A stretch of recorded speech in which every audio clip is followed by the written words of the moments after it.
Hey guys, tonight we're traveling back in time, to a world where hot water is suspicious, soap is a luxury, and the smell of your neighbor is something you simply learn to live with. You're about to step into the Middle Ages, a place where bathing was so rare that people didn't even have a word for shower. You might think you could handle it, but let's be honest, you probably wouldn't survive a single week. So before you get comfortable, take a moment to like the video and subscribe, but only if you genuinely enjoy what I do here. And if you're watching this from somewhere cozy, drop your location and local time in the comments. Now, dim the lights, maybe turn on a fan for that soft background hum, and let's ease into tonight's journey together. You open your eyes in the 14th century, somewhere in Europe. The air is heavy, earthy, smoky, faintly sour. You can't quite tell where one smell ends and another begins. The straw under your feet crunches, the faint sound of a rooster drifts in from outside.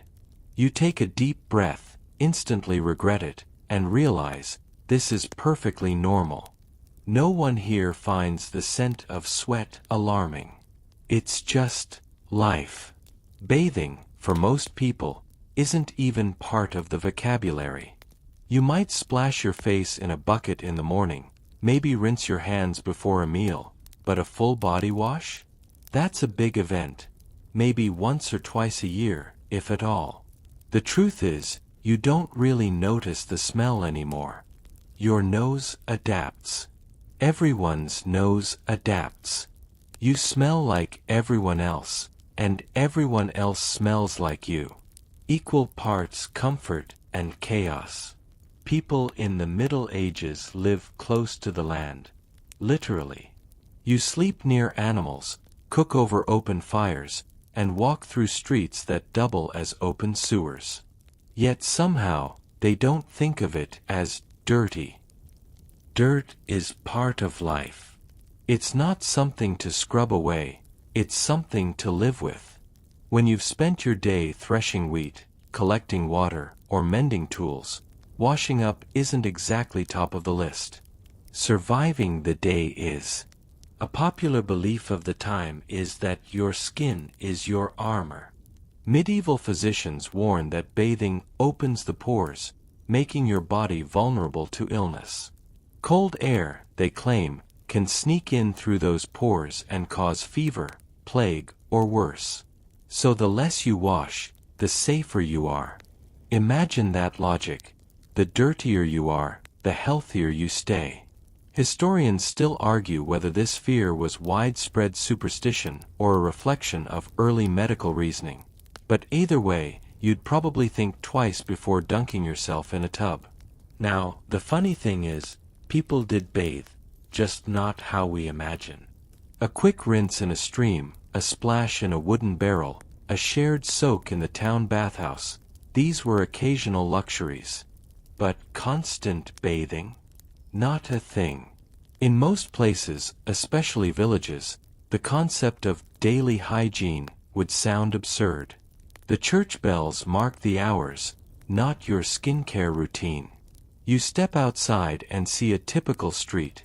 Mud, horses, and people going about their business. A blacksmith wipes sweat on his sleeve, a woman balances a bucket of water from the well, a group of kids play barefoot, their faces smudged with ash.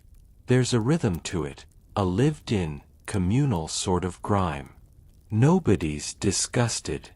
It's almost charming in its own way. And then there's soap, or the lack of it. In theory, people can make soap from animal fat and lye. In practice, it smells awful and is harsh on the skin. Some people use ashes or sand instead, rubbing their hands until they sting. If you're a noble, you might afford imported soap from Spain, scented with olive oil and herbs. But for the rest of society, clean means something else entirely. It's about appearance, not scent. You tidy your clothes, comb your hair, wipe your hands. You make yourself presentable, not fragrant. One quirky detail. Instead of washing, People love to fumigate themselves. They hang herbs in their clothes, burn juniper branches indoors, or carry little pomanders filled with cloves and rosemary. Smelling good doesn't mean being clean, it means smelling expensive. A knight might reek of armor polish and roses, while a farmer smells of hay and garlic, and no one bats an eye. Still, don't mistake this world for one without self-awareness. People know they smell. They just don't connect odor with illness yet. Germ theory won't exist for centuries. For now, bad air is the villain. That's why they burn incense, open windows, and scatter flowers on church floors. They're trying to cleanse the air, not their bodies. And there's something oddly relaxing about it. You're not obsessed with perfection. There are no morning routines, no clean girl aesthetic, no 20-step skincare regimens. Just you, your clothes, and the weather. Life moves slower. People laugh, trade stories, and share meals. The dirt under your nails is proof of work, not shame. Of course, there's the occasional bathhouse in big towns, a steamy wooden building where men and women gather to soak, gossip, and unwind. But that's a story for later. For now, you're still standing in this street, surrounded by smoke, dung, and the faint scent of yeast from the baker's oven. You catch a whiff of something unpleasant, but by now, you can't even tell what it is. The world smells alive. A small child runs past you, barefoot and beaming, hair tangled like straw. He laughs, splashes through a puddle, and keeps going. You smile. Maybe there's something we've lost, something about not caring so much about being spotless. Dirt washes away. Memories don't. You turn a corner and see a wooden sign carved with a water droplet. The town bathhouse. Its doors creak open, and warm, damp air spills out. The sound of chatter, laughter, and the slosh of water fills your ears. Inside, people are doing something unthinkable by modern standards. They're actually enjoying a communal bath. But that, my friend, is a story for another night. Or rather, the next part of this one. For now, you breathe in, smell the steam and the herbs drifting from the open door, and take your first hesitant step toward understanding why people in the Middle Ages almost never took baths, and somehow didn't mind.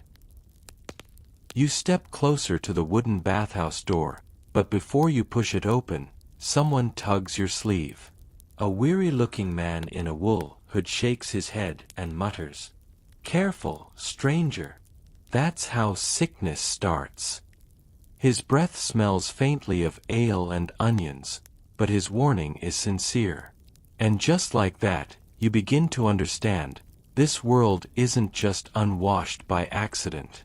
It's by design, built on fear and faith, both whispering the same thing. Stay dry, stay alive. In the medieval imagination, water is both life and danger. You drink it from wells and rivers, but bathing in it?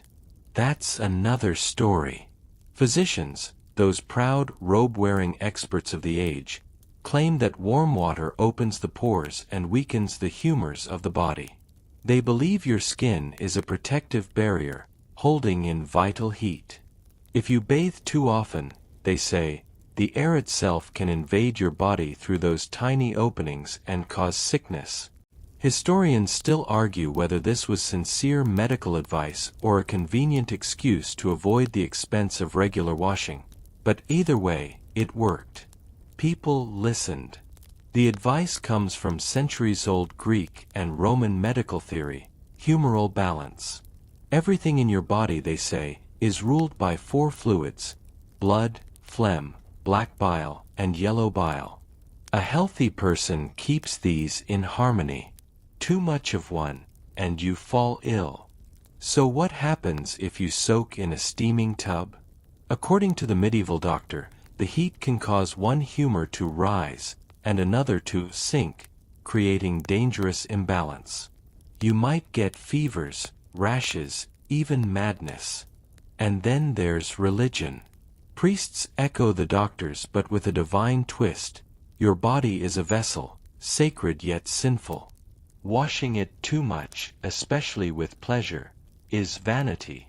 Cleanliness of the soul, they preach, is better than cleanliness of the flesh. If you take too much joy in bathing, it's seen as indulgence, a step away from humility. Monks quote scripture about purity coming from within, not from soap. And in an age when church bells rule the day, those words carry power. Still, the contradiction is everywhere. Pilgrims bathe before visiting holy relics. Monasteries maintain small bathhouses for the sick. But outside those exceptions, bathing for comfort or habit feels risky. The water itself is suspect. Wells can be tainted, rivers can carry disease, and stagnant pools. Well, no one in their right mind steps into those. You're better off dusty and safe than clean and dead. You follow a narrow lane toward the town well, where a few women gather with wooden buckets. Their chatter drifts through the cool morning air. My cousin's boy bathed last week, one says, and by dawn, he had chills. The others murmur in agreement. The fear is real, passed from mouth to mouth like folklore. You realize, these aren't ignorant people. They're cautious, adapting to what they see. If a pattern of sickness follows a bath, they stop bathing. Simple logic, long before germ theory gives them better answers. Meanwhile, noble households have their own version of paranoia. Castles are cold and drafty. Every gust of wind is an invisible threat. When the weather turns, servants hang heavy curtains, light braziers, and stuff tapestries into cracks to keep the bad air out. That same air, they believe, carries miasma, noxious vapors that breed disease. So when the doctor says, avoid water, it draws out the humors, the noble nods gravely and orders more perfume. Here's where it gets a bit ironic. For centuries, ancient Romans were obsessed with public baths, massive, marble-clad spas that could fit hundreds. But by the Middle Ages, those same structures are crumbling, their pipes silent, their purpose forgotten. People still whisper stories about how Rome fell after it bathed too much, proof that luxury leads to ruin. A cautionary tale in steam and marble. Of course, not everyone agrees. Some towns, especially in southern Europe, keep the old habits alive. In Florence, you might still find bathhouses open, filled with merchants and scholars swapping gossip. In Islamic Spain, hammams thrive under different beliefs, cleanliness as sacred duty, not vanity. But north of the Alps, the fear grows like moss on stone. Bathing becomes exotic, almost foreign. You finally push open that bathhouse door. Inside, steam curls like ghosts above the water. The scent of herbs, rosemary, thyme, maybe mint, hangs thick in the air. Men and women lounge on benches, talking softly, soaking, laughing. It feels harmless, pleasant, even. Yet in the corner, an old man mutters prayers, his gaze uneasy. The rumors never stop. People say demons lurk in the steam, that water can carry curses, that the devil loves wet skin. You try not to smile, but part of you understands. When medicine and religion both warn against pleasure, it's easier to obey than to doubt. Still, humans are stubborn. They crave warmth, comfort, the feeling of washing away the day. And so, bathing doesn't vanish, it just hides. You hear whispers of nobles who bathe in secret, servants hauling water under cover of night. They use rose petals, wine, or vinegar to purify the water, turning a dangerous act into ritual. It's half cleanliness, half rebellion. A quirky fact: Some medieval texts recommend wiping your body with wine instead of water. Supposedly, the alcohol cleanses the humors without opening the pores. Imagine standing in a cold room, dabbing yourself with warm red wine while muttering Latin prayers. That's hygiene, 13th century style. Historians still debate how literal these habits were. Some point to written records of soap production, others to bathhouse taxes. But the emotional truth remains: fear of water ran deep. Not because people hated being clean, but because they thought cleanliness could kill. You step back into the cool night, leaving the steam behind. The moon glows faintly over the rooftops. Somewhere, a bell tolls. You breathe the chill air and realize the paradox. The very thing that makes you feel fresh today, warm water, was, for them, a whisper of danger. Maybe, in a strange way, that fear made life quieter. Fewer baths meant fewer risks. Fewer risks meant more control. And control, in a world ruled by uncertainty, was worth more than comfort. You wake to the sound of distant church bells, and the faint creak of a cart rolling past outside. The air feels thick, as if last night's hearth smoke never quite left the room. Your clothes smell faintly of damp wool and hay, but no one would think twice. Around you, a whole medieval town hums to life. Farmers, merchants, children, and priests, all living in what you might call filth, yet to them, it's just home. It's time to challenge one of the biggest myths about this world, that medieval peasants were dirty savages who never cared about hygiene. The truth. They were far more practical, and often cleaner, than we give them credit for. You step outside and watch as a woman draws water from the communal well, another scrubs a wooden bucket with sand, and a child swishes his face with cold water from a trough. Not luxurious, but routine.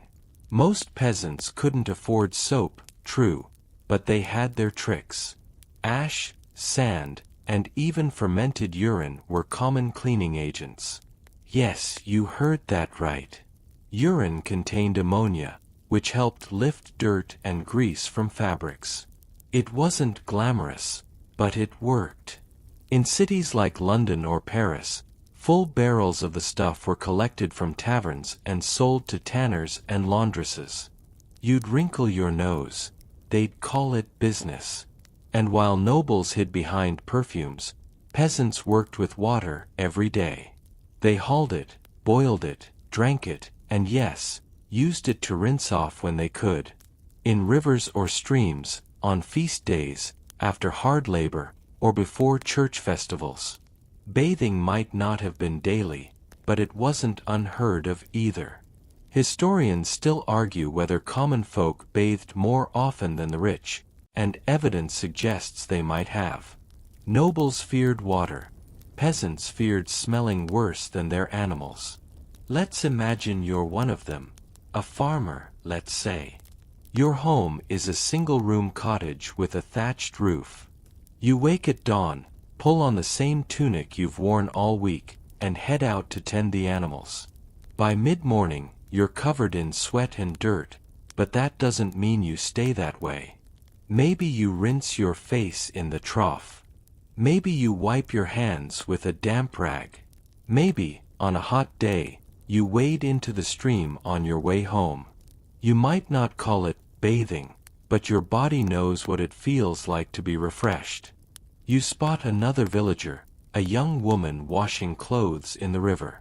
She beats them against smooth stones, humming softly.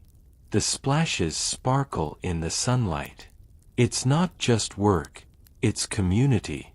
People share gossip while cleaning their linens, and in a world where privacy barely exists, those moments by the river are a kind of social ritual. Clean clothes, clean conscience. There's another layer to this, too. The symbolism of water. For Christians, water is tied to baptism and rebirth. Even the poorest peasant understands its power. When a child is born, it's washed. When someone dies, they're sometimes wiped clean before burial. Washing is spiritual, not cosmetic. It's about purity of soul, not body odor. That said, not everyone smells like roses, or cares to. A farmer's scent is part of his identity. It tells others what he does, what season it is, whether the crops are good. There's no shame in smelling like work. In fact, it's a kind of pride. A medieval proverb puts it bluntly, better the smell of sweat than the smell of sin. And then there's the medieval version of deodorant, herbs. You might tuck lavender or rosemary into your clothes, not just for fragrance but to ward off bad airs. Some even stuff sprigs of mint in their hats. Women braid flowers into their hair, men rub sage or vinegar on their necks. You'd probably still notice the smell, but it's less rotting cabbage, more farm-to-table authenticity. One quirky fact: archaeologists have found medieval combs carved from bone, often with traces of lice still trapped in the teeth. People clearly used them, but lice were stubborn. Instead of washing hair with shampoo, which didn't exist, they might dust it with flour or ashes to absorb oils, then comb it out again. You're imagining it now, sitting by the fire, patiently scratching your scalp while your neighbor does the same. Simple, rhythmic, human. So maybe peasants weren't filthy. Maybe they were just realists. They understood that water was precious, that work was endless, and that hygiene had to fit into life's rhythm, not interrupt it. You could wash your hands before meals, splash your face on Sundays, change your tunic once a week, and that was enough. The expectation wasn't perfection, it was balance. Compare that to the nobles in their castles. They had scented gloves and silver basins, but sometimes no idea what clean water even looked like. A peasant might laugh at that. He's seen the river. He's felt the cold sting on his skin. He knows what fresh means. As the day fades, you walk through the village and notice how everyone seems content. No one is scrubbing themselves raw or fretting over germs. They share bread, tell stories, and watch the stars. Dirt clings to their hands, yes, but it's the dirt of living. And that's something no bath could wash away. Historians still debate whether our obsession with cleanliness actually makes us happier. Back then, no one cared if your shirt had stains. They cared if you showed up for harvest. Maybe, in their own earthy, smoky way, they understood something we've forgotten, that being clean isn't always the same as being well. You glance once more toward the well, where the last few villagers fill their buckets. The water glints under the moonlight. For all their fears of bathing, they still trust this simple act of drawing water, of touching the element they believe both gives and takes life. You can't help but admire that balance: reverence without waste, fear without paralysis. Tomorrow, you'll follow the scent of smoke and lavender toward those bustling medieval bathhouses everyone whispers about, the ones that blurred the line between cleanliness, gossip, and sin. But for now, you sit beside the river, the night air cool on your skin, and realize the Middle Ages weren't filthy. They were human, beautifully, stubbornly, unapologetically human. You wake early, long before sunrise. The air is cold, and dew clings to everything. A rooster calls somewhere in the distance, echoing through the stillness of the fields. The fire in your hearth has burned out, leaving only faint orange embers under a layer of ash. You wrap a wool cloak around your shoulders and step outside. The village is half asleep. Only the blacksmith's apprentice is stirring, stoking the forge. The rhythmic clang of metal against metal rings through the air like a heartbeat. The smell of smoke mixes with wet earth, and the faint sweetness of hay. This is what morning smells like in the 14th century. Before the world becomes noise, before the carts, the shouting merchants, the crying babies, there's a calm that feels almost sacred. You head toward the communal oven, where the women of the village have already started baking bread. The air is thick with the smell of yeast and ash. It's a smell that, centuries later, historians would still associate with life itself. Everyone has their role. The baker's wife tends to the loaves. The shepherd drives his flock out of the pen. The miller begins his long walk to the watermill. The rhythm of the village isn't written anywhere, it's just known. You'd think living like this, with no electricity, no clocks, no comfort, would drive people mad. But in truth, the predictability of it all was comforting. Every day was the same, and that sameness brought peace. Peasants didn't wake up and think, "What should I do today?" They woke up and thought, "Let's do what must be done." There was no need to find purpose. It was already built into survival. As the first light of dawn spills over the horizon, you watch the villagers gather around the church. The priest rings a small hand bell to mark the start of the day's prayers. It's short, barely 5 minutes, but it's enough to remind everyone that time doesn't belong to them. Time belongs to God. That's how most peasants thought of life, not as something to control, but as something to endure. The day divides itself naturally. Sunrise, toil, meal, toil again, sunset, rest. Bells ring at certain hours to call people to prayer or work, but the sun is the real clock. And every shadow that moves across your doorway is a reminder that life itself is slipping quietly away. Still, for all its hardship, there's something strangely peaceful about this simplicity. There's no noise of politics, no endless debate about purpose or meaning. The meaning is right there, in the soil, the bread, the water. The peasant's world was small, yes, but within that smallness, there was a kind of freedom. You spend your morning helping a farmer stack hay. The scythe cuts clean through the tall grass, leaving behind neat golden bundles. Sweat stings your eyes, your arms ache, but you can't help feeling satisfied. When the last row is done, you sit on the edge of the field, wipe your face with your sleeve, and drink from a wooden cup. The water tastes slightly of metal, but it's cold and alive. For a moment, everything is still. The kind of stillness we don't get anymore. You glance toward the horizon. Beyond those fields lies a forest, and beyond the forest, the unknown. Most peasants never travel more than 10 or 15 miles from home in their entire lives. The world is vast, yes, but your world is this. A few huts, a church, a stream, a handful of people. But maybe that's enough.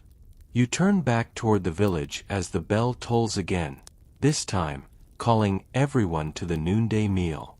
The streets are alive now. Children run between huts, dogs bark, someone laughs loudly from the tavern. A woman waves to you as she pours ale into a jug. Lunch isn't much. A bowl of pottage, a thick stew of grains and vegetables. Maybe, if you're lucky, a bit of pork fat or cheese. Bread, of course, dark, coarse, and hard as stone. But it fills your stomach, and that's all that matters.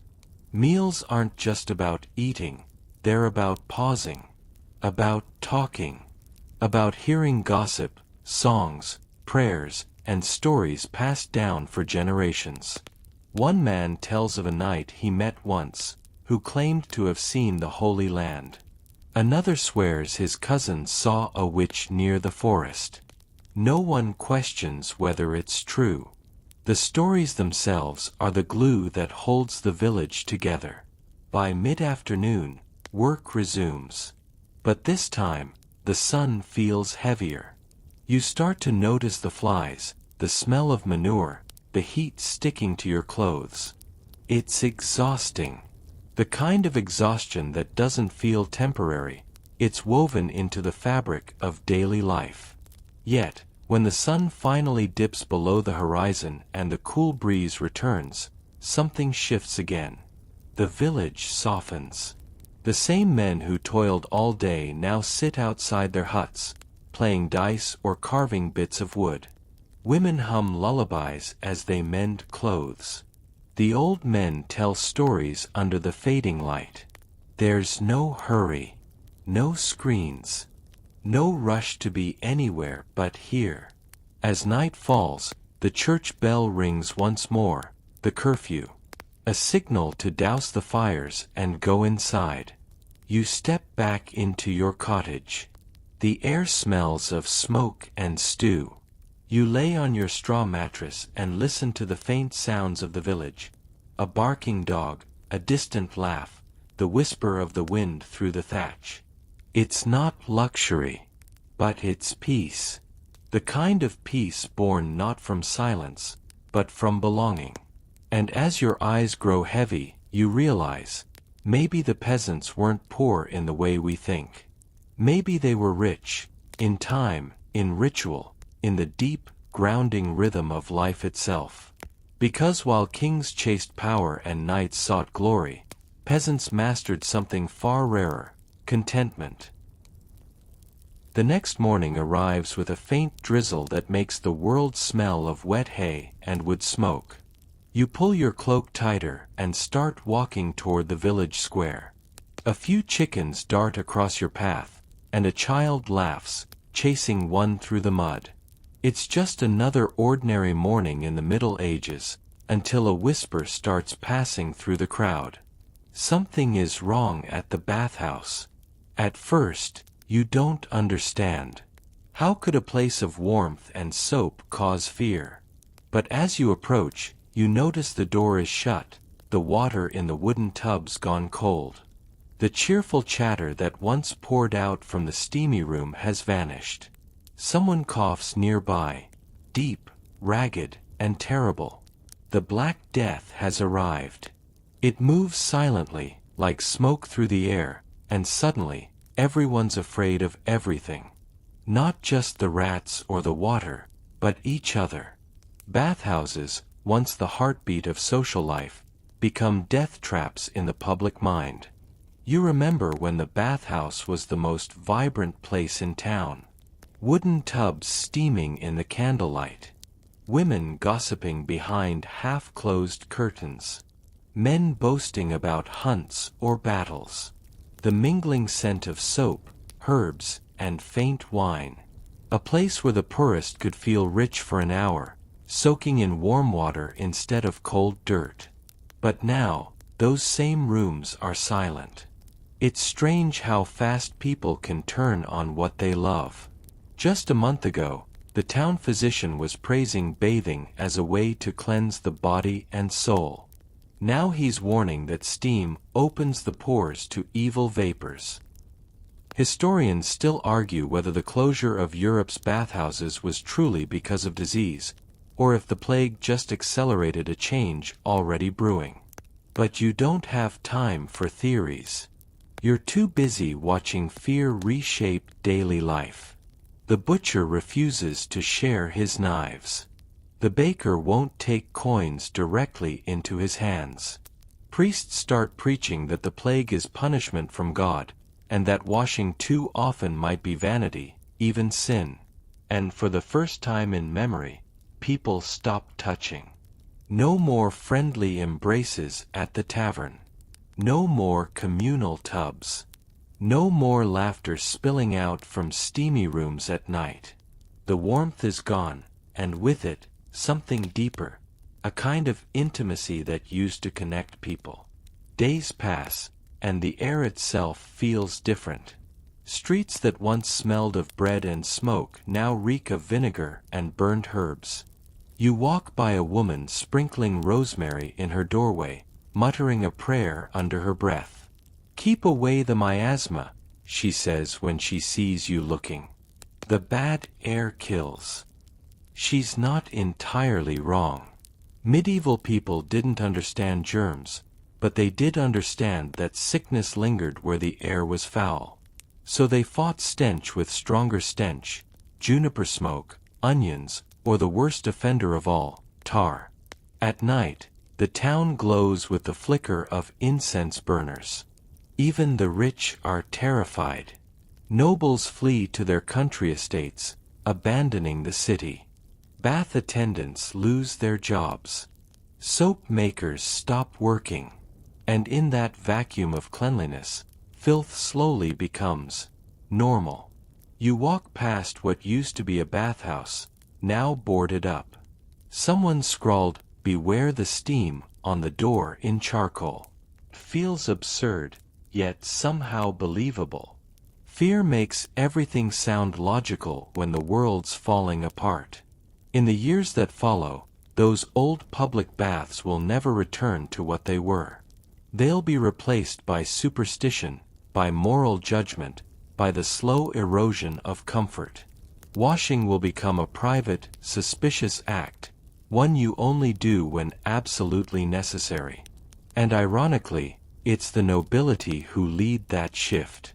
You overhear a nobleman in the market mutter, "The peasants bathe too much."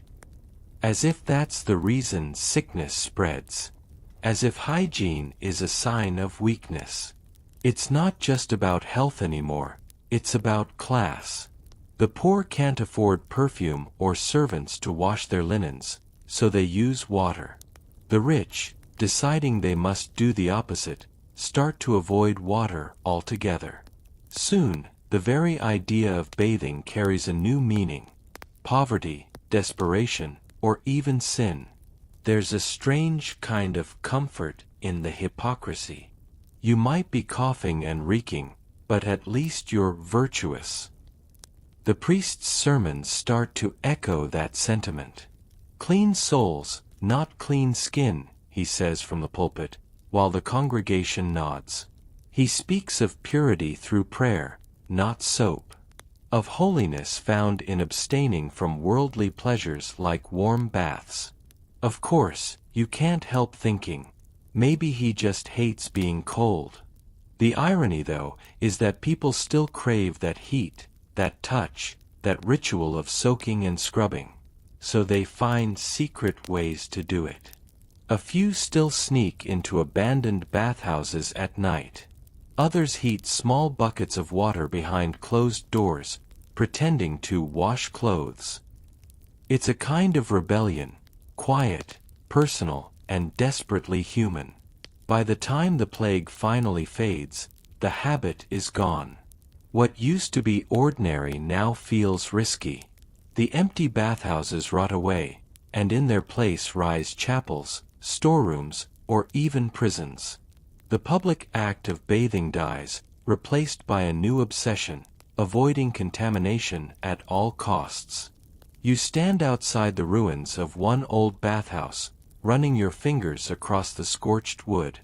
You can almost hear the echo of laughter from years ago, the splashing, the whispered gossip.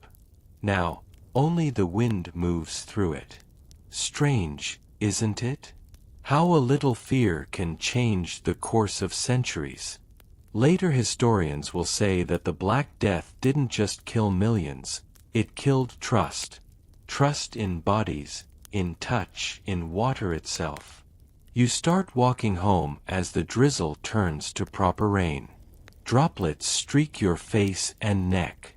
Instinctively, you wipe them away, not because you're wet, but because for the first time, you feel something people in this age now fear. You feel clean. And for a brief second, that feels dangerous. The rain doesn't stop that night. It taps softly against the shutters, drumming a rhythm that might have lulled you to sleep, if it didn't carry the scent of damp wool and smoke from a neighbor's hearth. You've gotten used to the smell by now, though you sometimes miss the faint sweetness of lavender soap that used to drift from the bathhouse before it closed. Still, the nobility don't seem to mind. Up at the manor, the air smells entirely different. Thicker, heavier, almost dizzying. It's perfume. 1,000 overlapping scents of rosewater, musk, civet, and vinegar, each trying to smother the other. A strange sort of cleanliness born not from washing, but from covering up. You can picture it. The lady of the house reclines on a cushioned bench while her attendants dab scented oil behind her ears and along the lace edge of her gown. The perfume is supposed to close the pores, or so her physician insists. Too much open skin, he says, invites illness. Better to seal it under a film of fragrant oil. Historians still argue whether medieval perfumes were meant more for health or vanity. Probably both. But in either case, they became armor, the invisible barrier between body and world. And that's how the noble perfume solution begins. Once water becomes suspicious, the wealthy turn to fragrance, like painters layering oils on a decaying canvas. They spray vinegar steeped with herbs on their clothes. They hang orange peels from their belts. They rub their hands with lavender, rose petals, or even freshly crushed mint to disguise the faintest human odor. A nobleman's chamber smells like a garden that's just been mugged. You can't help but smirk at the thought. But beneath the humor lies something oddly tender. This was how people coped. In an age of death and superstition, perfume became a small, defiant act of hope. You wander through the manor courtyard as a servant carries a silver bowl of sweet water. He splashes it lightly on the flagstones, not to clean them, but to scent them. The mixture probably includes vinegar, rosemary, maybe even a drop of wine. The fragrance evaporates quickly, leaving behind a ghost of cleanliness. It's not that the nobles didn't care about hygiene, they just redefined it. To be clean meant to smell like something other than yourself. And so begins the hierarchy of odors. Peasants smell of animals and soil, because that's what they work with. Artisans smell of metal, tallow, or wood smoke. Nobles.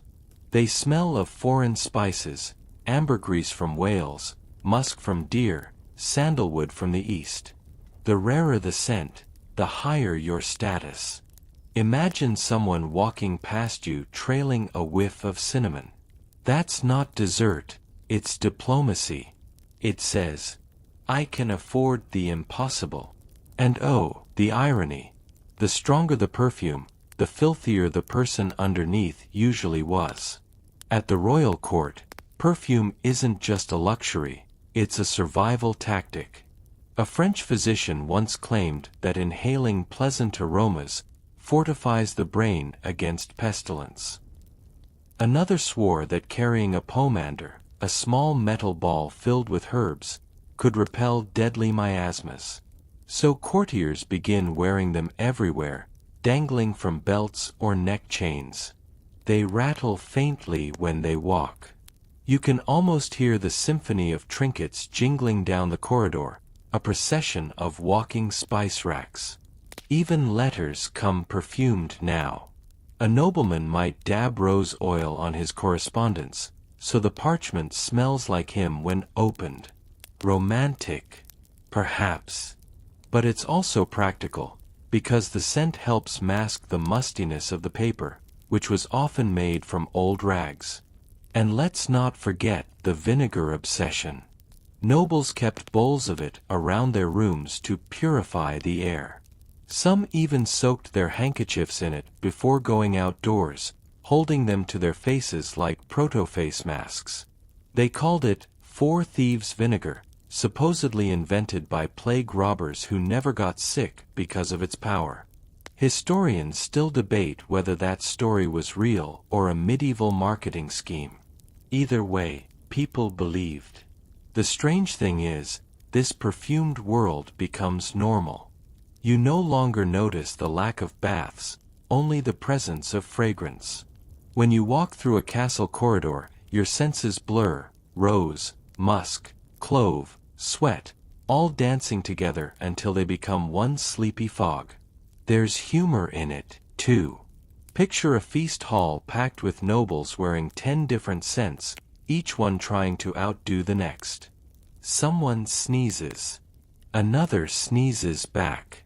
The room erupts in polite laughter, followed by a servant rushing to relight an incense cone. Cleanliness, by now, has become performative. It's theater. You don't wash, you curate an illusion of freshness, one dab of civet at a time. And just like that, bathing becomes déclassé. Water is for peasants, perfume is for kings. But every so often, someone rebels quietly. You might overhear a tired knight whisper to his squire that he misses the baths of old Paris. The scent of wet stone, the way steam curled around candles. It felt honest, he might mutter. You actually came out different. You get it.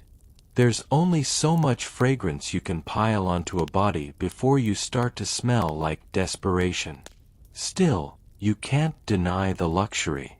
You brush your sleeve against a drying rack filled with linen handkerchiefs steeped in violet water. The scent clings to you. For a brief moment, you almost forget the centuries of dirt beneath it. Outside, the rain finally stops. The air is crisp, rinsed clean by nature herself, a soundless mockery of all those perfumed halls trying to do the same thing. You breathe in deeply, and for the first time all day, you smell nothing at all. And somehow, that's the most beautiful scent there is. The next morning greets you with a soft golden light filtering through the thatched roofs of the village. The streets glisten with overnight dew, and the faint smell of wet straw mixes with smoke from the baker's oven. You step out barefoot, letting the cool moisture soak between your toes, and notice how alive the air feels after the rain.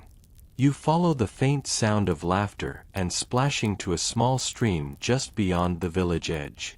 Children are already at play, their clothes sticking to their bodies, faces smudged with ash and dirt. One boy shoves another gently into the shallow water, and they erupt into gleeful shrieks.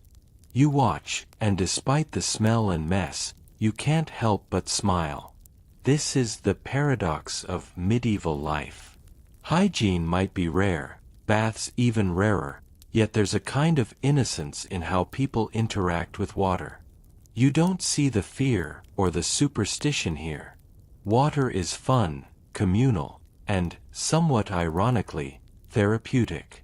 You bend down and dip a hand into the stream. The cold bites, shocking your skin awake. You lift it slowly, noticing the way sunlight glints off the ripples. For a moment, you feel human in a way the perfumed nobles and fearful townsfolk can't fully grasp. It's here you start noticing something else: the creative ingenuity of those who couldn't afford baths. People in villages often made small washing stations out of tubs or barrels, heated with fire underneath. The water is never abundant, so it's used efficiently: hand washing before meals, foot rinsing after work, occasional full-body dips. Nothing luxurious, but highly effective. And while you might cringe at the thought of sharing water with neighbors, remember, they have a different sense of community. Sharing water is sharing trust. A dip in the same stream, a rinse in the same tub, doesn't just clean the body, it reinforces bonds. Of course, not every method is conventional by modern standards. Some peasant texts recommend wiping down with vinegar, ashes, or even a mix of herbs and oils to keep away lice. You wrinkle your nose, but you have to admire the practicality. Each method has purpose: cleansing, pest control, and sometimes even scent. Meanwhile, hygiene in towns has its own quirks. Streets are often layered with straw in winter to absorb waste. But during summer, manure, water runoff, and refuse combine into an aroma that would challenge modern nostrils. People adapt. Footpaths become ritualized. They know where to step to avoid puddles, dung, or mud. In this way, even dirt has order. Historians still argue whether medieval urban hygiene was surprisingly effective despite appearances. Some studies suggest disease might have been less rampant in certain messy towns than one would assume. Survival was tied to observation, improvisation, and practical rituals more than obsession with soap. And then there's the sense of ceremony in bathing, when it did occur. You imagine a wealthy merchant's wife filling a tub with water heated over a small hearth. She adds herbs, petals, maybe a bit of wine. Candles flicker on the walls. She dips a hand in, testing the warmth, and sighs. For her, bathing isn't just cleanliness, it's ritual, comfort, and subtle luxury. Quirky fact: some medieval bath recipes suggest rubbing crushed peppermint leaves on your feet to prevent odor and fatigue. Others sprinkle rose petals to soften the skin. No one knows if it truly worked, but the psychological comfort is undeniable. Even nobles, for all their perfumed overcompensation, sometimes crave these small rituals. A knight might steal away to a secluded bath at night, or a lady might heat water in a portable tub in her chamber.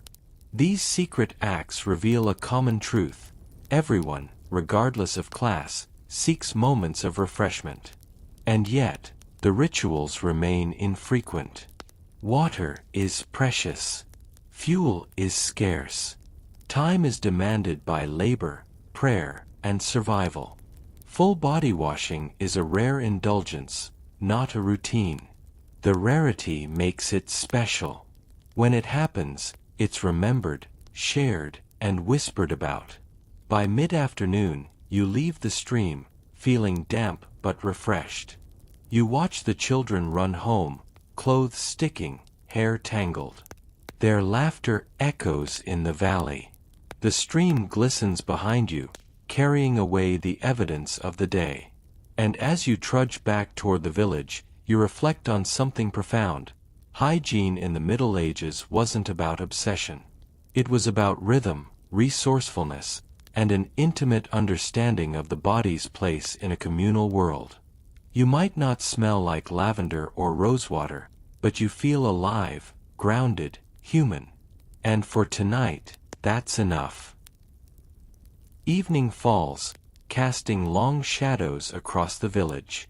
The air cools quickly, carrying the scent of damp straw and wood smoke. You trudge along the narrow lane that winds past cottages, each one glowing faintly with candlelight.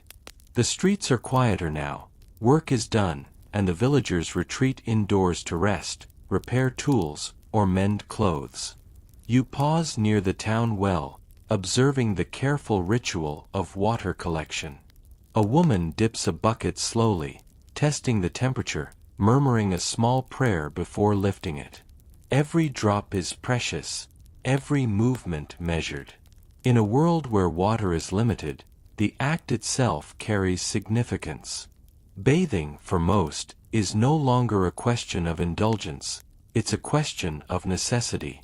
And yet, necessity brings innovation. Wooden tubs are lined with straw or cloth to conserve heat. Small braziers are placed underneath to warm the water without burning it. Herbs are added: rosemary, lavender, mint, not just for fragrance but to reduce the chance of disease or repel pests. You watch the process and marvel at the improvisation. There is no modern plumbing here, no endless hot water, and yet people manage. The social dimension of bathing persists, even in secret. Two women lean over a shared tub, whispering gossip about the local miller. Their faces shine with a mixture of steam and laughter. Children watch from a distance, fascinated. Bathing is a small rebellion against the rules, a private pleasure in a world that fears touch and water alike. The fear isn't entirely unfounded. Epidemics continue to haunt the village. Fleas, lice, contaminated rivers, all are real threats. Historians still argue whether avoidance of water actually limited disease, or whether it merely delayed understanding of sanitation. Regardless, superstition and observation guide behavior. People learn to fear what they can't control, and water, once a source of comfort, becomes suspect. Even nobles take precautions, though in subtler ways. The wealthy use perfumed oils and pomanders, hanging fragrant pouches from their belts. They dab their wrists and necks with vinegar or rosewater, trying to mask human odors and maintain the illusion of cleanliness without touching water. It's a delicate dance between comfort, status, and fear. You wander to the edge of the manor's garden. Moonlight filters through the trees, illuminating blooms that have been tended by hands still rough from labor. Even here, water is precious. Small clay vessels are carried carefully, some poured over roses, some reserved for personal washing. The act of touching water carries weight, reverence, and a hint of guilt for using a scarce resource.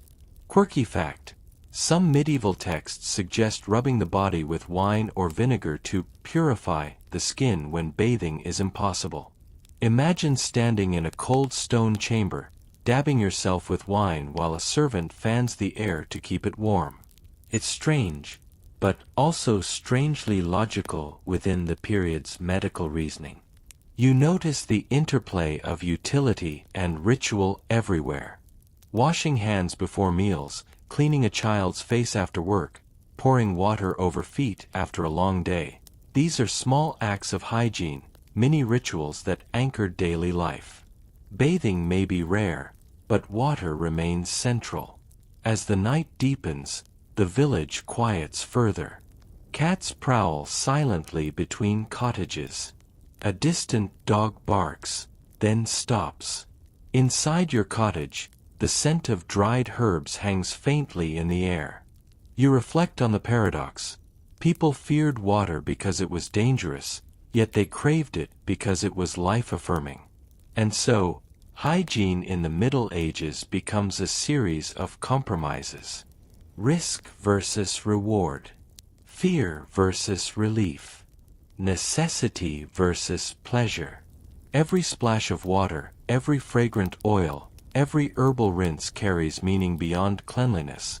It is survival, tradition, and tiny rebellion, all in one. You climb onto your straw mattress, feeling the cool, uneven surface beneath you. The day's lessons, about fear, adaptation, and ingenuity, linger. For all the superstition, for all the perfumed illusions, humans find ways to feel clean, to feel safe, to feel themselves. And tomorrow, the village will wake again, repeating these rituals in quiet resilience. Dawn comes slowly, a pale wash of light spilling over the thatched rooftops. You hear the faint crow of a rooster, the scuffle of hooves on mud, and the occasional shout of a child chasing a chicken. The air is thick with dew, carrying the scent of earth, straw, and smoke. It's a smell that would overwhelm modern senses, yet here, it's ordinary, even comforting. You follow the narrow path to the stream again. The water is higher after last night's rain, rippling over smooth stones. Children are already there, splashing and laughing, impervious to mud or chill. One of them wades in up to his knees, then ducks under, emerging with a triumphant grin.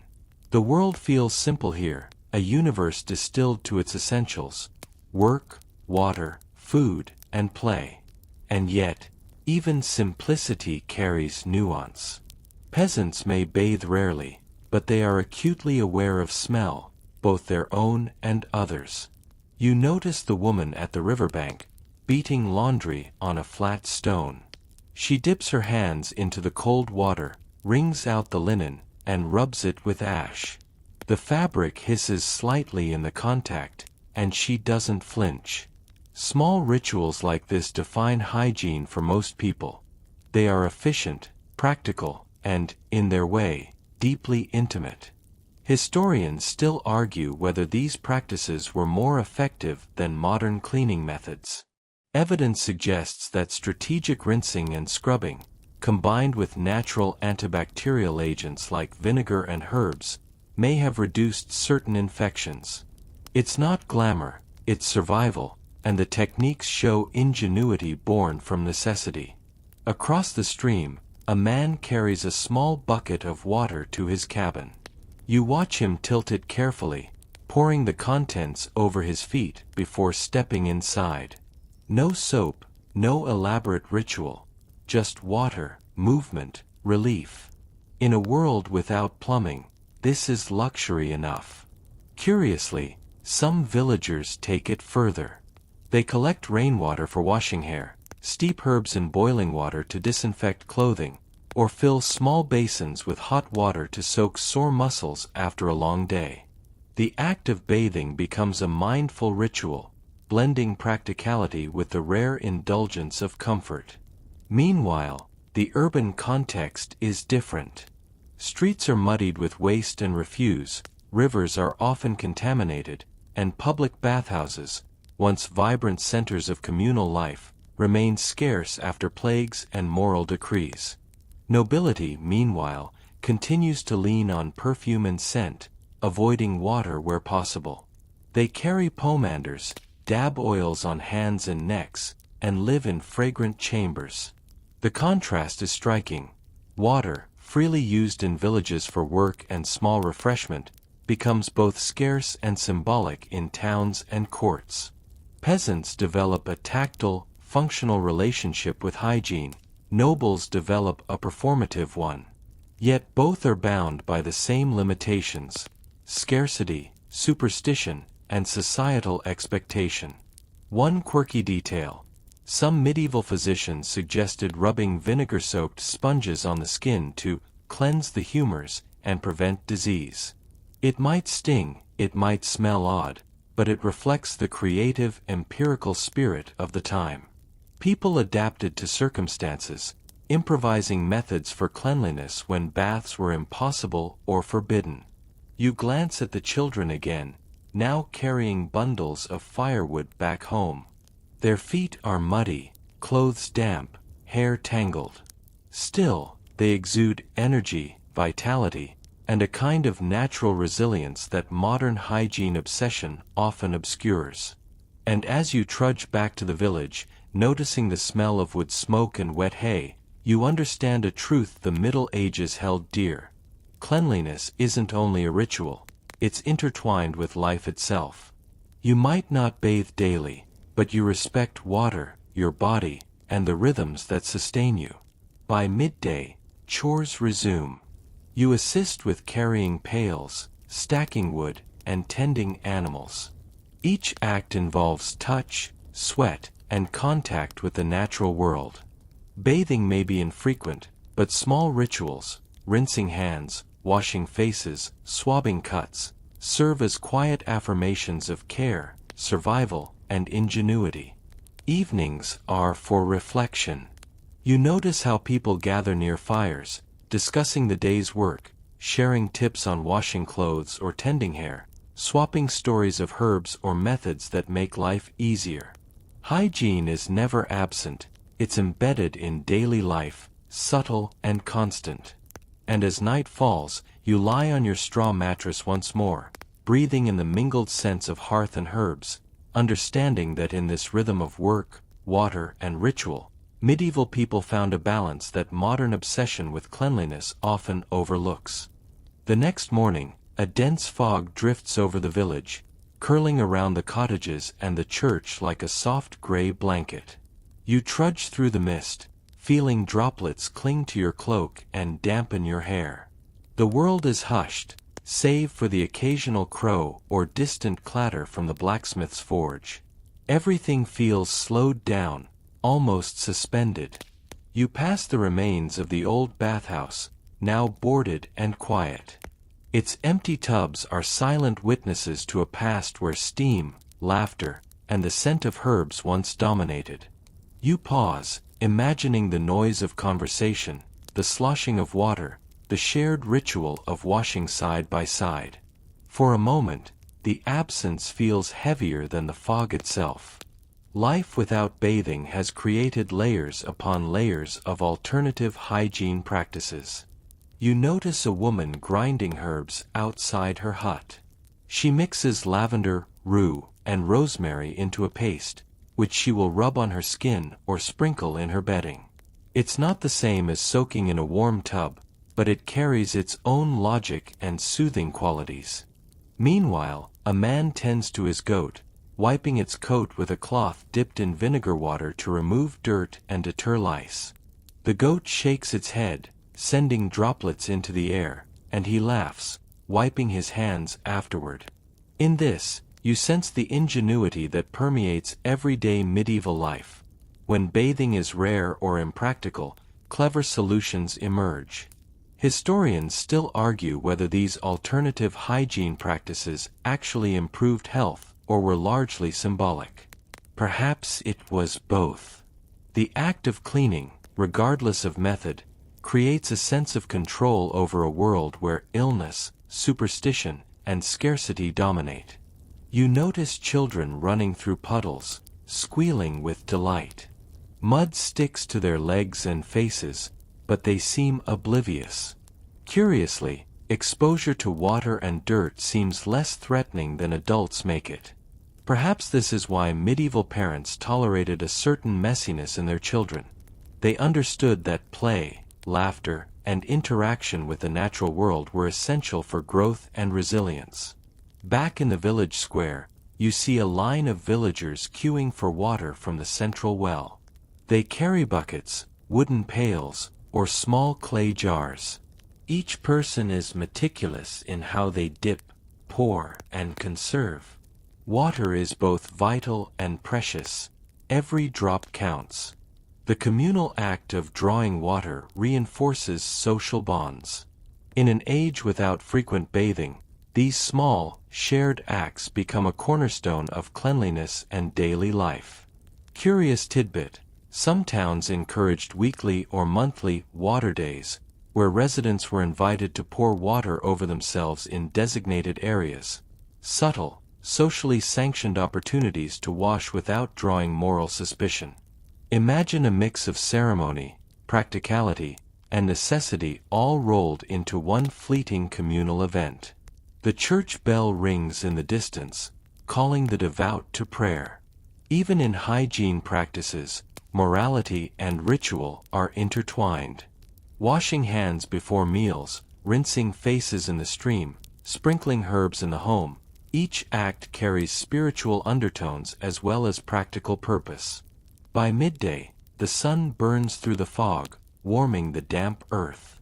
You watch a mother use a heated iron pan to boil water for her child's hair rinse, the steam rising like a soft veil into the clear sky. Every droplet, every gesture, speaks to a deep understanding of resourcefulness. Bathing may be rare, but care for the body persists in other forms. The day ends as usual. Chores, small conversations, and the quiet comfort of routine. Even in an age suspicious of water, people find ways to nurture, cleanse, and adapt. You lie down on your straw mattress, feeling the day's exertion in your limbs, the cool air brushing against your skin, and the gentle satisfaction of survival, ingenuity, and shared humanity. Twilight descends with a slow, deliberate calm, the kind that feels heavier in the Middle Ages than in our fast-paced modern lives.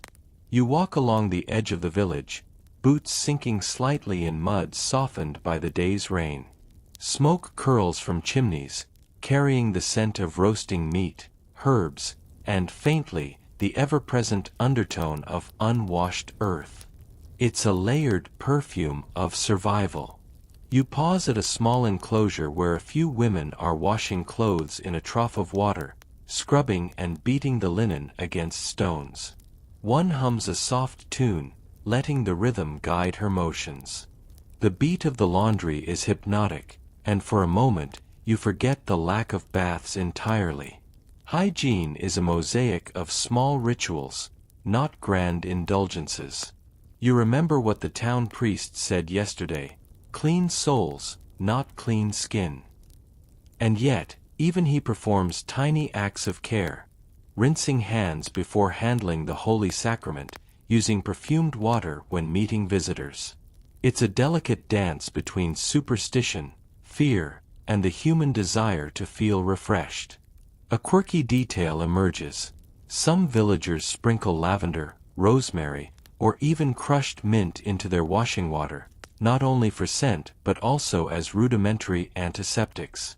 The smell lingers in the air, mixing with damp straw and hearth smoke, creating an atmosphere uniquely medieval. You notice yourself inhaling it, appreciating the ingenuity of simple, fragrant interventions. The children tumble about, mud smearing their faces, hair plastered to foreheads. Their laughter pierces the evening calm. You almost expect them to be scolded for getting dirty, yet in truth, this exposure is vital. Dirt and water are teachers, instructing the young in resilience, dexterity, and the small joys of tactile experience. Bathing may be rare, but water itself remains central to childhood. In the manner, life is theatrically different. You imagine the noblewoman's evening ritual, a small basin of heated water brought to her chamber, scented with rose petals, as she dabs and cleanses without fully immersing herself. Perfume layers over her skin, masking both the natural human scent and the limited water usage. Bathing here is about performance, appearance, and social expectation, not necessity. Historians still argue whether this reliance on perfume and limited water truly influenced disease spread, or if it simply reinforced social hierarchies. Either way, it's clear that the medieval mindset treats water as both a gift and a threat, a paradox reflected in the daily routines of all classes. You wander past the blacksmith, who pauses in his forge to splash water over his hands and arms after handling molten metal. The brief cooling sensation sharpens his senses, reconnects him to his body, and provides a fleeting sense of cleanliness. These small acts, mundane to us, carry weight in a society where full body washing is rare. Evening continues with communal preparation for the next day. Firewood stacked, livestock fed, meals planned. Hygiene integrates seamlessly with daily survival. You see it everywhere: rinsing vegetables, wiping down tools, brushing dust from garments. There is no separation between work, care, and ritual. They are intertwined threads in the fabric of medieval life. As night settles, the village becomes quieter. Faint flickers of candlelight emerge from windows, casting soft shadows. You lie on your straw mattress, listening to distant footsteps and murmured conversations, reflecting on how water, hygiene, and ritual have shaped this world. Every scarce bath, every splash of scented water, every carefully timed hand rinse is a reminder that survival and comfort are not mutually exclusive. They coexist in clever, human ways. And with that thought, your body relaxes, your mind drifts, and you realize that even in scarcity, ingenuity and care persist. The following morning greets you with a muted orange light filtering through mist, softening the rough edges of the village. You trudge past cottages, noticing the dew-laden straw mats and the scent of damp wood mingling with distant smoke. Everything feels slower, as if the air itself knows to conserve energy in this world of limited resources. Water, you realize, has become both a blessing and a strategic resource. You see villagers carrying small buckets from the well, each step careful to avoid spilling even a drop. Bathing remains rare, but hand-washing, foot rinsing, and clothing maintenance are precise, almost ritualistic in execution. Every gesture speaks to an intimate knowledge of scarcity and necessity. You approach the stream where children are already playing, their laughter echoing against the fog. A boy splashes another, sending droplets arcing through the morning light. The water is shallow, cold, and surprisingly clear, nature's miniature bathhouse. Even here, hygiene practices blend with leisure. The ritual of washing feet or rinsing a face is both playful and functional, providing a subtle rhythm to daily life. Meanwhile, the nobility persist in their scented rituals. You imagine the countess of a nearby manor, seated before a small basin, dripping water warmed over a brazier and infused with herbs. She dips her hands, dabbing her face with perfumed cloth, avoiding immersion but preserving appearances. Perfume, vinegar, and oils are proxies for the luxury of a true bath, an artifice born of practicality and social expectation. Historians still argue whether the avoidance of frequent bathing contributed to long-term health benefits or hindered them. Some suggest limited bathing reduced exposure to contaminated water, while others point out increased skin infections. Either way, medieval hygiene is a complex balance of superstition, practicality, and social hierarchy. Curiously, some villagers incorporate small innovations into water use. A mother may pour hot, herb-infused water over her child's hair before bedtime, the scent lingering in the damp night air. A man might soak his feet in cold stream water after laboring in the fields, finding relief in the simple contact. These acts are not indulgences, they are essential moments of care, imbued with awareness of body, environment, and risk. You notice the interplay of smell, touch, and ritual. Bathing may be rare, but these micro-practices maintain hygiene, comfort, and dignity. Even the scent of smoke or damp straw is woven into life, teaching you that cleanliness is relative, functional, and deeply human. By midday, chores resume with quiet efficiency. Laundry is scrubbed, floors swept, and animals tended. You watch how each act, however small, reflects a broader cultural understanding. Water is precious, ritual is protective, and hygiene extends beyond baths into subtle, thoughtful gestures. At dusk, you wander toward the remnants of the old bathhouse. Moonlight catches the boards, highlighting cracks and warped wood. Inside, the echo of forgotten conversations and laughter seems almost tangible. Though the building is abandoned, its memory persists, a silent reminder of the human desire for cleanliness, warmth, and shared ritual. Night settles. You lie on your straw mattress, inhaling the mixed scents of herbs, smoke, and earth.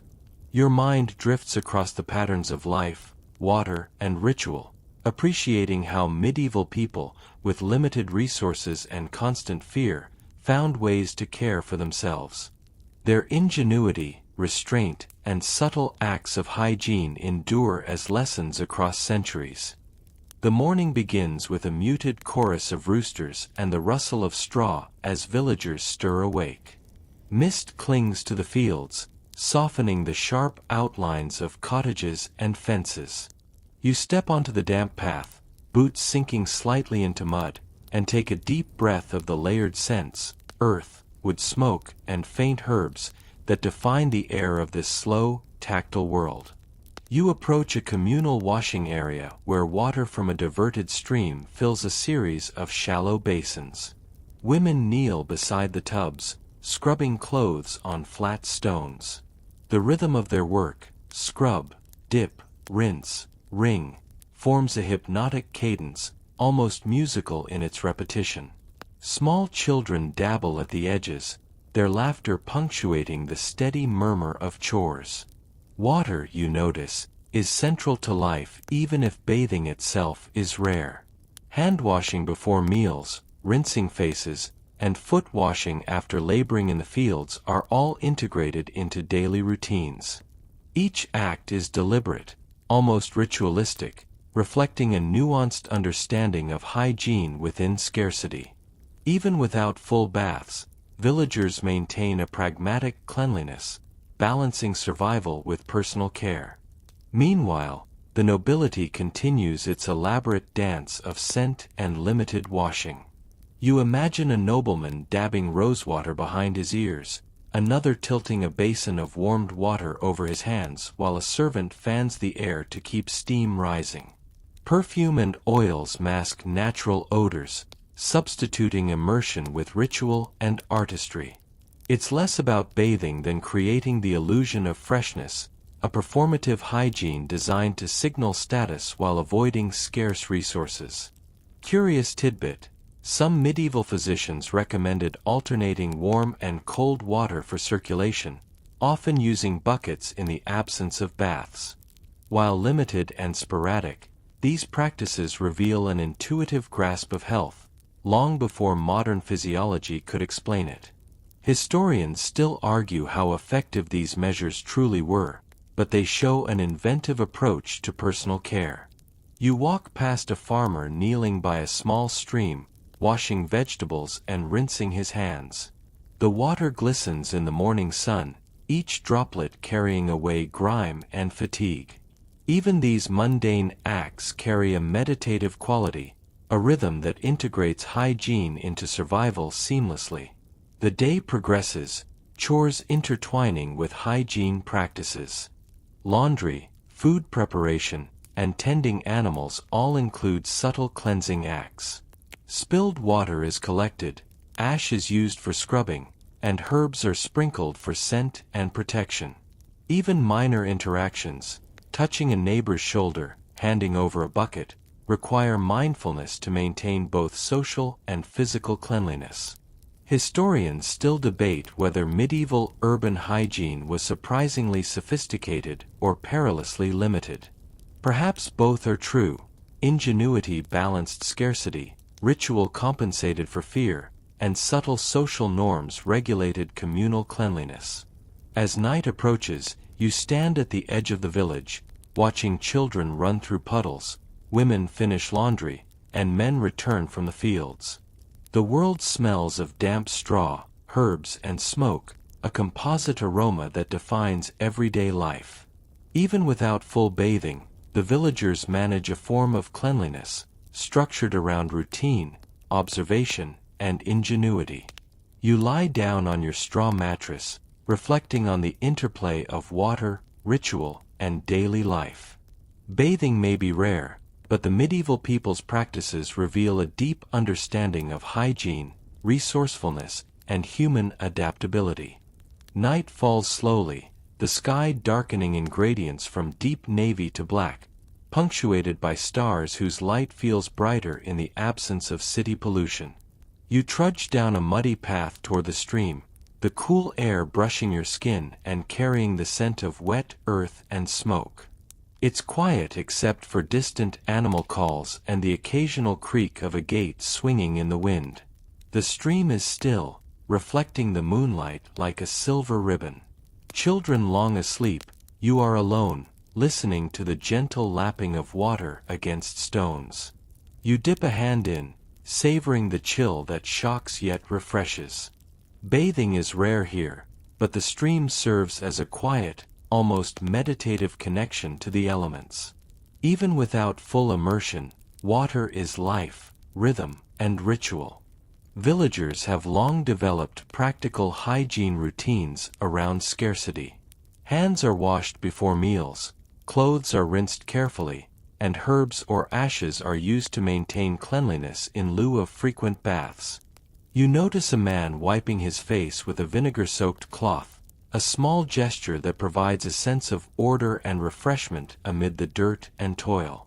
Meanwhile, in the manor, the nobles engage in their own peculiar rituals.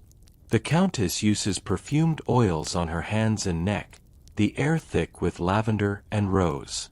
Scent replaces water. It is a carefully curated barrier between her body and the potentially unclean world outside. Perfume, you realize, is a medieval innovation in psychological hygiene as much as physical cleanliness. Quirky tidbit: some aristocrats rubbed their feet with mustard seeds or wine to stimulate the humors when bathing was impractical. Strange by modern standards, but effective as a form of ritualized care. Historians still debate whether these treatments offered tangible benefits, but they reflect the ingenuity and experimentation embedded in medieval life. You wander past the blacksmith's forge, noticing him rinsing his hands in a small basin after handling soot and metal. The brief contact with water is both functional and restorative, a reminder that even tiny acts of hygiene can renew energy and attention. In a world where full baths are rare, these micro-practices are essential. The contrast between peasant and noble approaches is fascinating. One relies on water, ritual, and community, the other on perfume, oil, and appearance. Yet both are bound by scarcity, fear of disease, and social expectation. You reflect on how human ingenuity adapts to constraints, turning necessity into practice and ritual. Night deepens, and the village quiets. Smoke drifts from chimneys, blending with the earthy scents of night. You lie down on your straw mattress, the cool air brushing against your skin, and consider how bathing, hygiene, and daily life interweave. Even without frequent baths, medieval people maintain cleanliness, comfort, and dignity through observation, innovation, and ritual. You drift into sleep knowing that water, scent, and simple gestures sustain life in ways more profound than mere soap and tubs. It's an intimate human wisdom carried across centuries, reminding you that survival and care are inseparable. The dawn of the 15th day breaks gently, spreading pale gold across the village rooftops and mist-laden fields.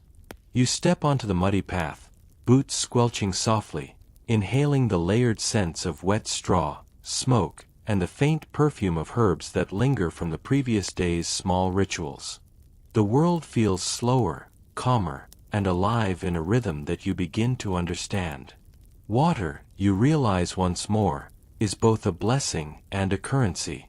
Every drop is used thoughtfully, hand-washing before meals, rinsing faces, soaking feet after labor, cleaning tools or clothes.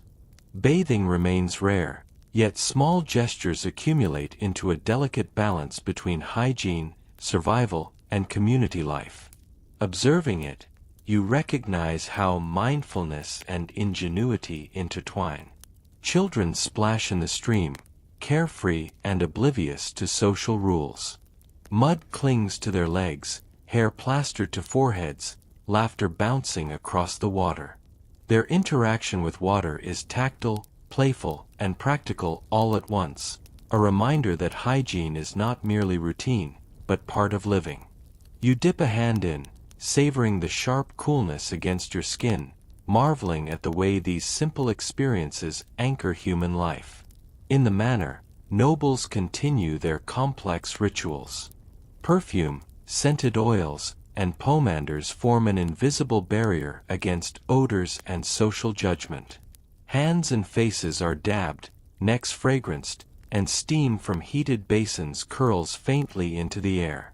Here, hygiene is performative, a reflection of status and societal expectation, yet it still contains traces of care, ritual, and human comfort. Quirky detail. Some aristocrats would rub their feet with crushed herbs or wine to stimulate circulation, a bizarre but thoughtful workaround when bathing was impractical. Historians still argue whether these methods had real physiological benefits or were mainly symbolic, yet they reveal the creativity inherent in medieval self-care. You move through the village, observing laundry being scrubbed, floors swept, and utensils cleaned. Even without full baths, every act of washing is an assertion of agency, a way to engage with the body and environment meaningfully. Ash, herbs, vinegar, and water become tools not only for cleanliness but for well-being, social order, and daily rhythm. By midday, chores give way to rest. Villagers gather near hearths, exchanging advice about hygiene, herbs, and water usage. They share stories about rare baths, inventive cleaning techniques, and perfumed tricks borrowed from the nobility. Hygiene becomes a communal knowledge, passed down with care, adapted to circumstances, and celebrated in subtle ways. As evening arrives, you settle on your straw mattress. The smell of herbs, smoke, and damp earth lingers, a comforting, familiar blend. You reflect on the paradoxes of medieval life: fear and reverence for water, scarcity and ingenuity, ritual and practicality. Bathing may be rare, yet care and cleanliness permeate every action, every gesture. And now, you drift into the night with a deep understanding. Medieval people survived, thrived, and maintained dignity in ways that were inventive, subtle, and profoundly human. The absence of frequent baths did not equate to neglect. It inspired creativity, ritual, and an intimate awareness of body, community, and environment. The night deepens, soft and unhurried. You lie on your straw mattress, the faint scent of herbs and smoke curling around you like a gentle lullaby. Your limbs relax, heavy but not uncomfortable, and the cool night air brushes against your skin, carrying whispers of distant animals and rustling leaves. The world slows to the rhythm of your breathing, each inhale and exhale a quiet reminder that life persists even in simplicity. You think back to the children splashing in the stream, their laughter echoing across morning mist. You remember the women scrubbing laundry on flat stones, the farmer carefully rinsing vegetables, the nobleman perfuming his hands and neck, all acts woven into the fabric of daily life, subtle expressions of care and ingenuity. Even in a world with rare baths, people found ways to tend their bodies, protect their health, and honor routines. Imagine the small pleasures that water brings: a cool splash on weary feet, a fragrant herb steeped in warm water, the glint of sunlight on rippling streams. These moments, brief yet potent, create a sense of continuity and comfort. Even in scarcity, these rituals connect people to themselves, to each other, and to the natural world. Let your thoughts drift to the rhythms of medieval life: the rising sun over dew-soaked fields, the steady repetition of chores, the careful conservation of precious water, and the small, inventive gestures of hygiene. Feel the warmth of ingenuity, the calm of routine, and the satisfaction of survival. Now, let your eyelids grow heavy, your mind softening, as the village, the streams, and the faint scent of herbs fade gently into dreams. The medieval world, with all its ingenuity and quiet rituals, lulls you into a peaceful slumber. Rest here, letting your thoughts settle like straw in the moonlight. Sweet dreams.